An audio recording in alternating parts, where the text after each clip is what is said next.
What's happening with it, y'all?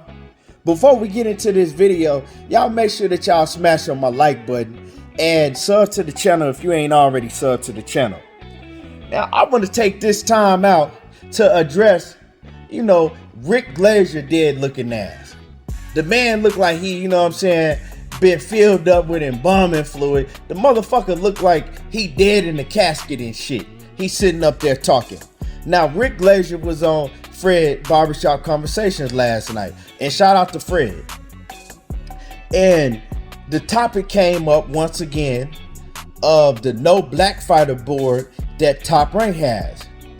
A while back, Cameron Duncan, he did an interview on Fred channel, and Cameron Duncan told about a No Black Fighter board that Top Rank has, right? They got a board up, and it's basically, a no black fighters, right?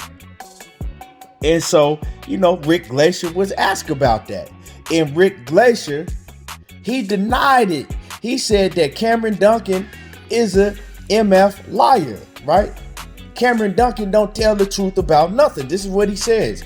And he says Cameron Duncan saying that there's a no black fighter board, a no black fighter rule or whatever that Top Rank has is completely absurd. He said it's just a lie that Cameron Duncan made up. And Rick Glaser goes on to say, look at all the black fighters that Top Rank has signed. Top Rank signed the whole Olympic team, and and they all black. And he goes down the list of black fighters that Top Rank have on their roster. So he says it's impossible for this to be true. He says that Cameron Duncan is just making up shit and he's lying, right? So my whole thing is, nobody that came on Fred's show explained to Rick Glaser what the No Black Fighter board exactly was, because Rick Glaser is trying to pretend like he's never heard of it, right? And he's trying to pretend like the No Black Fighter is Top Rank having a rule that they don't sign black fighters. And that's not what that is. You know what I'm saying? And I don't know why nobody addressed that, right? Nobody wanted to address this motherfucking racist ass bigot and let him know, nah. We're not talking about Top Rank having a rule to where they don't want to sign black fighters, or if they signing black fighters or not. That's not what we're talking about. Cameron Duncan explained that they have a no black fighter board. Basically, they have certain fighters that are not black, right? Whether it's a Mexican fighter, white fighter, or whatever, right? And they have a rule. Don't put these fighters in with a black fighter, because these fighters, they'll struggle against a black fighter, right? The boxer, right?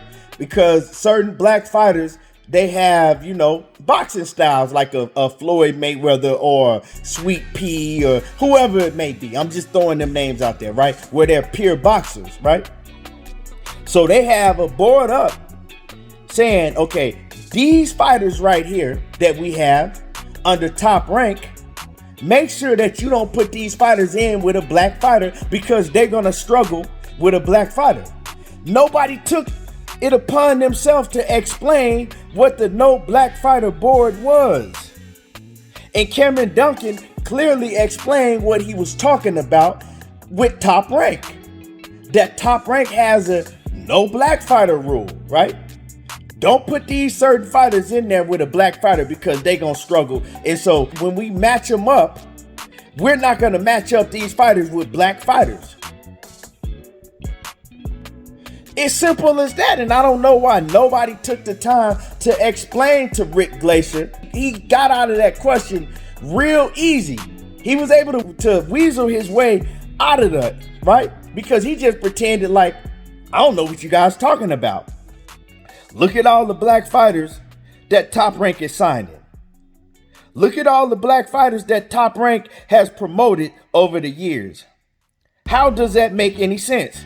And everybody just looking at him and standing around like they have no idea what the No Black Fighter board is, right?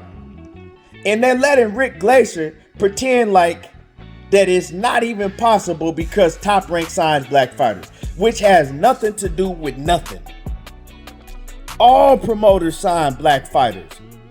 And I believe that Rick Glaser knew exactly what that was. You know what I'm saying? But he wanted to play dumb, and ain't nobody call him out on it. Nobody called him out on playing dumb and stupid. Rick Glaser works behind the scenes for years. For years and years, he's worked behind the scenes with Top Rank. He says this himself. So if there's a no black fighter board, he knows all about it.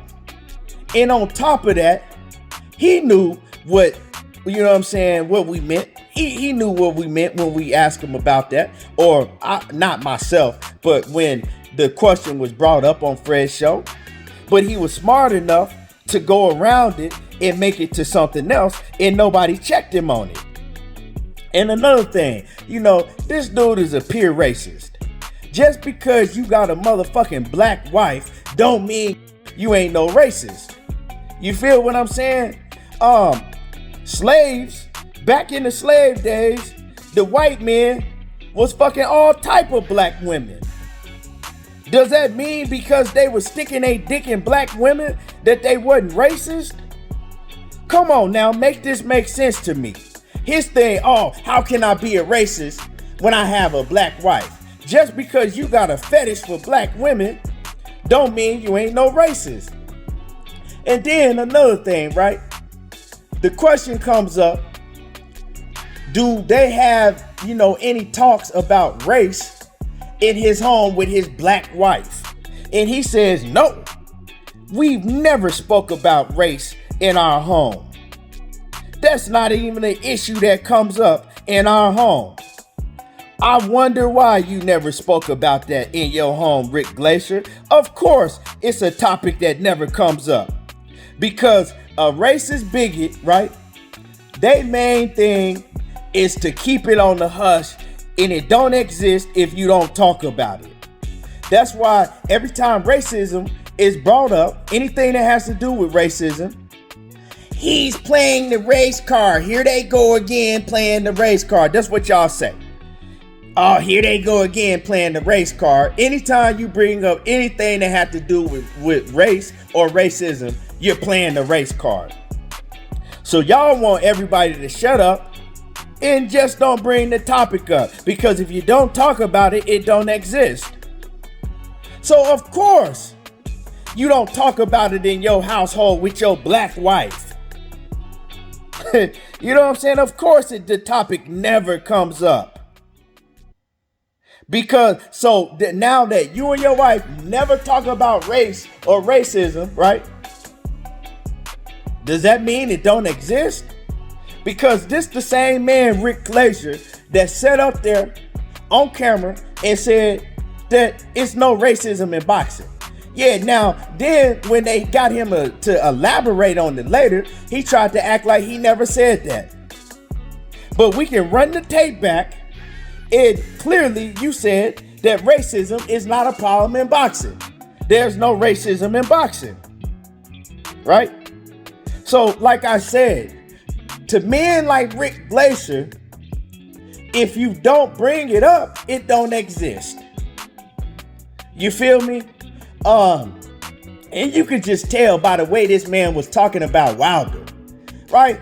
This dude looked like he had a fucking full-on orgasm by seeing Wilder lose, by seeing Wilder get stopped. Y'all gotta go back and hear how he was talking about when Wilder got stopped. I mean, he just enjoyed that shit. That's just brought him a different type of joy, seeing a black man and Deontay Wilder, you know, losing and getting stopped. And then him talking about Errol Spence, you know, and him just talking nasty about Clarissa Shields, talking about, oh, how nasty she is and she's just disgusting and everything. You feel me? And this dead looking motherfucker got a nerve enough to say it's absurd for anybody to call him a racist and because he has a black wife. What do that fucking mean, bruh? That don't mean shit. Just like I said, just because you got some type of fetish for black women don't mean that you ain't no fucking racist, because if as soon as you open your mouth looking at your dead looking ass, you can clearly see and hear that you a racist, bruh. And a whole bunch of most Italians is bigots anyway. You feel me? So man, I just wish somebody had to really explain to Rick Glaser what the No Black Fighter Board was, right? Really broke it down and explained it to him so he couldn't get out of that shit and lie about it that easy. You feel me? And I would have went on the show. I would have went on Fred's show, but I actually caught the show in the middle of it, so I had to catch up. That's the only reason I didn't get on and, get on his ass on camera. But anyway, man, y'all go back and check out the show on Barbershop Conversations, and y'all drop a comment in the comment section and let me know what y'all think. I appreciate y'all for watching. You know what I'm saying? Hit the like button. That's all I gotta say. I'm gone.